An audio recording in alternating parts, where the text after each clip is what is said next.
Bismillahirrahmanirrahim. Assalamualaikum warahmatullahi wabarakatuh.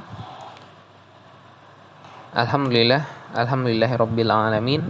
Wassalatu wassalamu ala asrofil anbiya'i wal mursalin wa ala alihi washabihi rasulillahi ajma'in. Amma ba'du.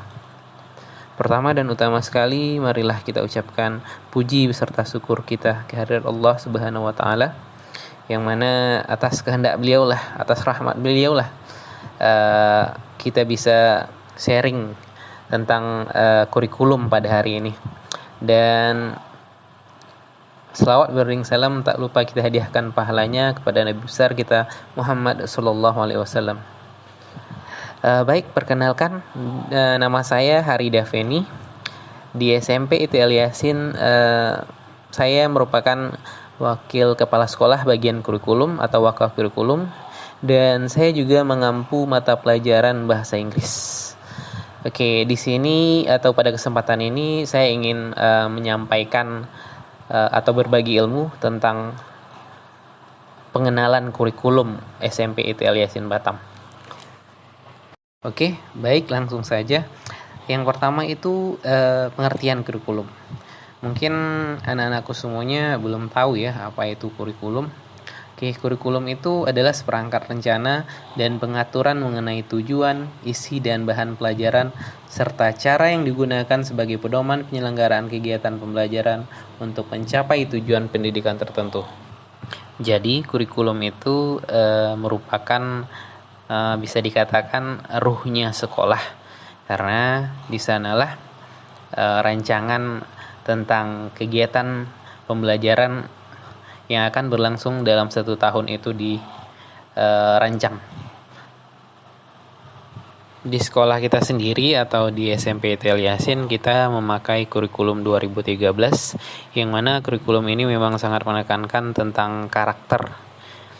Kalau biasanya mungkin di SD nih, anak-anakku semuanya mungkin kalau belajar itu yang aktif itu memang gurunya ya. Tapi sebenarnya kalau di kurikulum 2013 itu siswa itu dituntut untuk proaktif di kelas. Sementara itu guru hanya sebagai fasilitator yang mana menjembatani atau memberi evaluasi terhadap pelajaran yang sedang berlangsung. Dan selanjutnya itu tujuan kurikulum SMP ITL Yasin Batam. Adapun tujuan dari kurikulum sekolah kita atau SMP ITL Yasin Batam itu diantaranya adalah mencetak para hafiz Al-Quran dan memahami ilmu syariah. Jadi memang di sekolah kita itu untuk pelajaran tahfiz ini memang kita itu belajarnya 8 jam dalam 1 minggu. Jadi memang target kita atau tujuan kita itu memang menciptakan para penghafal Al-Quran. Dan yang kedua itu mengembangkan karakter Islami berdasarkan akidah akhlak bermanhaj ahlu sunnah wal jamaah. Oke, untuk pengembangan karakter ini di sekolah kita itu ada namanya bina pribadi Islami, yang mana di situ memang ditekankan hendaknya nanti anak-anakku semuanya memiliki karakter Islami yang berdasarkan akhlak bermanhaj ahlu sunnah wal jamaah. Dan yang berikutnya yaitu mengembangkan bakat dan minat siswa yang khususnya berkaitan dengan Al-Quran dan hadis. Ya, seperti yang saya sampaikan tadi, untuk Al-Quran sendiri memang kalian akan nanti digenjot ya, memang bakalan dipush sama guru-gurunya, sama ustadz-ustadznya atau ustazahnya dalam pembelajaran Al-Qurannya. Karena dalam 1 minggu itu kalian akan sering ketemu dengan ustadz dan ustazahnya, karena ada 8 jam mata pelajaran yang harus kalian selesaikan dalam 1 minggu itu. Dan yang selanjutnya yaitu meningkatkan prestasi akademik dan non-akademik. Jadi di sekolah kita nggak hanya fokus ke pembelajaran yang bernuansa Islam ya, karena kita juga memiliki mata pelajaran umum yang hampir sama dengan semua sekolah. Ya, nanti akan ada daftar mata pelajarannya. Kita juga ada bahasa, ada sains, dan juga ada olahraganya dan pengembangan diri melalui ekstrakurikuler nantinya. Oke, poin berikutnya itu muatan kurikulum. berdasarkan peraturan pemerintah ya, itu ada beberapa mata pelajaran yang wajib ada di setiap kurikulum. Yang pelajaran kelompok A itu yang seperti kalian lihat di gambar, itu ada 7 mata pelajaran yang wajib harus ada di setiap sekolah. Yang itu mata pelajaran kelompok A ya, dimulai dari pendidikan agama Islam dan budi pekerti, pendidikan Pancasila dan kewarganegaraan, bahasa Indonesia, matematika, ilmu pengetahuan alam, ilmu pengetahuan sosial, dan bahasa Inggris. Dan yang berikutnya yaitu kelompok B ya. Kelompok B ini ada seni budaya, pendidikan jasmani, olahraga dan kesehatan, prakarya, dan yang terakhir yaitu pelajaran kekhasan kita, yaitu TTQ. TTQ itu singkatan dari Tahsin Tahfiz Al-Quran, dan yang berikutnya hadis, dan yang terakhir itu bahasa Arab.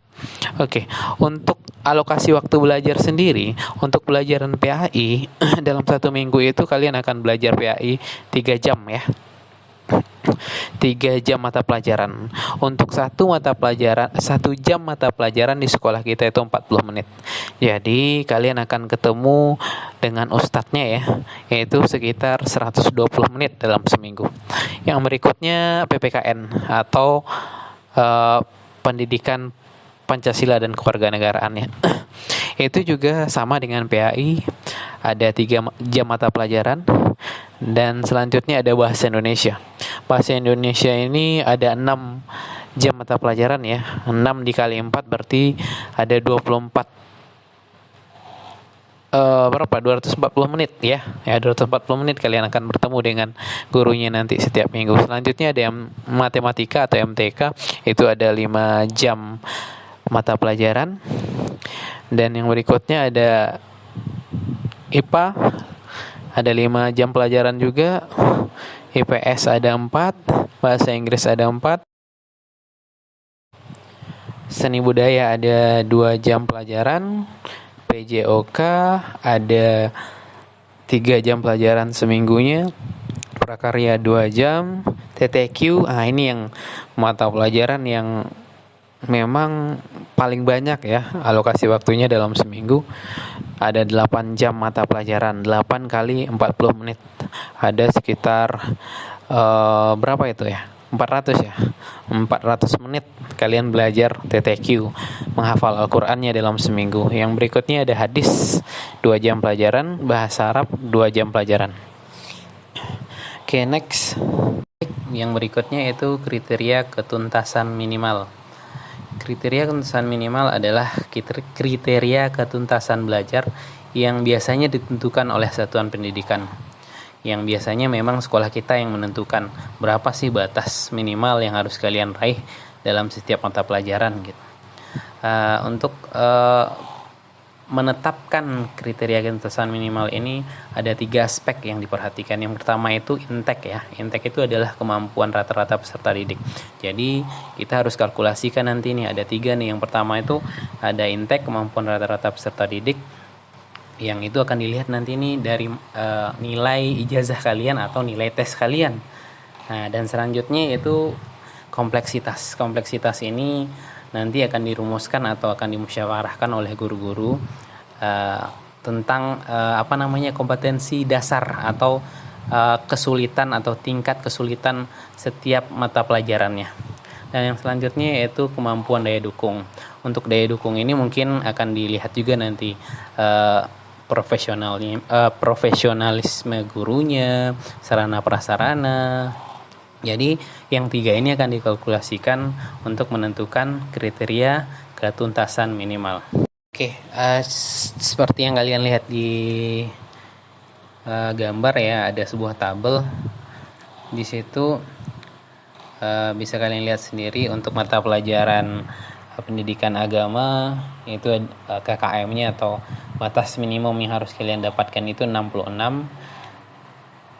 Pendidikan kewarganegaraan 66, bahasa Indonesia itu 66, bahasa Inggris 66, matematika 66, ilmu pengetahuan 66, ilmu pengetahuan sosial, ilmu pengetahuan alam 66, ilmu pengetahuan sosial 66, seni budaya juga sama 66, Pendidikan jasmani dan kesehatan juga 66, dan bahasa Arab juga 66.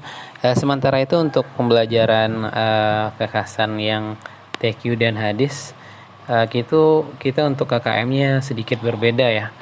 Untuk hadis dan TTQ itu KKM yang harus kalian dapatkan itu minimalnya 70. Untuk poin terakhir yaitu instrumen penilaian kurikulum 2013. Oke, jadi di kurikulum K13 itu untuk penilaiannya ada 3 ya. Ada penilaian sikap, penilaian pengetahuan, dan penilaian keterampilan. Seperti yang kalian lihat sendiri, penilaian sikap ya. Penilaian sikap ini merupakan aspek terpenting di kurikulum 2013. Oke. Penilaian sikap ini ada 2 ya. Yang pertama itu sikap spiritual. Jadi nanti kalian akan dinilai nih bagaimana cara beribadah, cara berwudu, cara membaca Al-Quran. Dan untuk teknik penilaiannya sendiri itu yang utamanya itu observasi guru mata pelajaran selama 1 semester ya. Jadi guru itu akan mengobservasi nih gimana kalian dalam bersikap baik sosial maupun spiritual. Seperti yang saya sampaikan tadi, untuk sosial itu spiritual itu ya kegiatan yang mana berhubungan langsung dengan kegiatan keibadahan kita ya, dengan kegiatan sholat dan yang lain-lainnya yang berhubungan dengan Allah Subhanahu wa taala. Yang berikutnya itu sosial, penilaian sikap sosial. Sosial ini akan diobservasi melalui kegiatan sosial kalian dengan teman-teman, dengan guru. Apakah kalian bisa menghormati guru, menghargai teman. Dan untuk teknik penilaian berikutnya yang kedua itu penunjangnya ya. Nanti juga akan ada penilaian terteman. Jadi teman-teman kalian akan ada dikasih sebuah instrumen penilaian ya, yang mana mereka akan ngisi nanti nih. Dan berikutnya penilaian diri. Di penunjang ini juga ada penilaian diri. Jadi kalian akan nilai sendiri nih. Kalian akan isi instrumen itu. Ya, menilai di sini akan dinilai kejujuran kalian juga nih. Oke, yang perlu jadi bahan perhatian anak-anakku semuanya, untuk penilaian sikap ini merupakan seperti yang tercantum di kurikulum K13, pengertian kurikulum K13 tadi. Jadi memang sangat penting ya pendidikan karakter untuk kurikulum K13 ini. Jadi untuk penilaian sikap baik sosial maupun spiritual, yang mana saya udah jabarkan tadi bagaimana cara teknik penilaiannya, anak-anakku semuanya saya harapkan harus hati-hati ya, karena untuk nilai sikap ini minimal itu nilainya B ya, baik. Jadi tolong dijaga akhlaknya. Itu pesan saya, tolong dijaga akhlaknya, karena itu sangat ditekankan di sekolah kita. Sekolah kita pengen atau ingin menciptakan generasi yang berakhlakul karimah.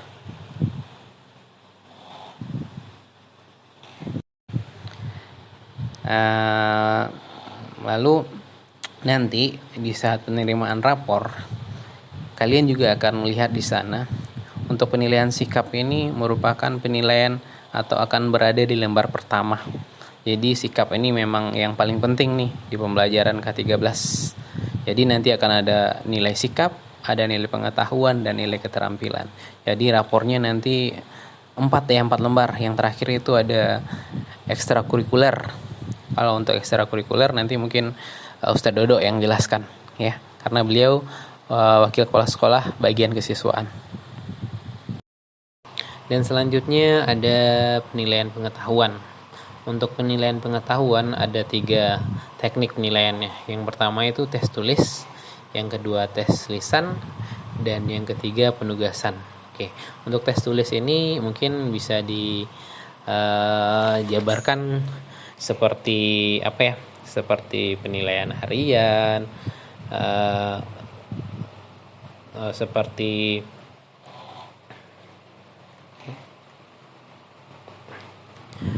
tes uraya. Yang berikutnya itu tes lisan ya. Tes lisan ini mungkin biasanya sering ini di pembelajaran TTQ ya. Mungkin kalian akan dites membaca surah, misalnya nih surah Al-Lail misalnya. Nah, ini bisa dikategorikan merupakan tes lisan. Yang berikutnya itu penugasan.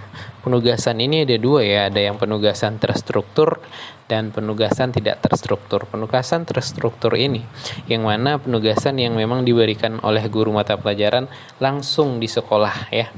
Jadi nanti akan dibimbing sama gurunya.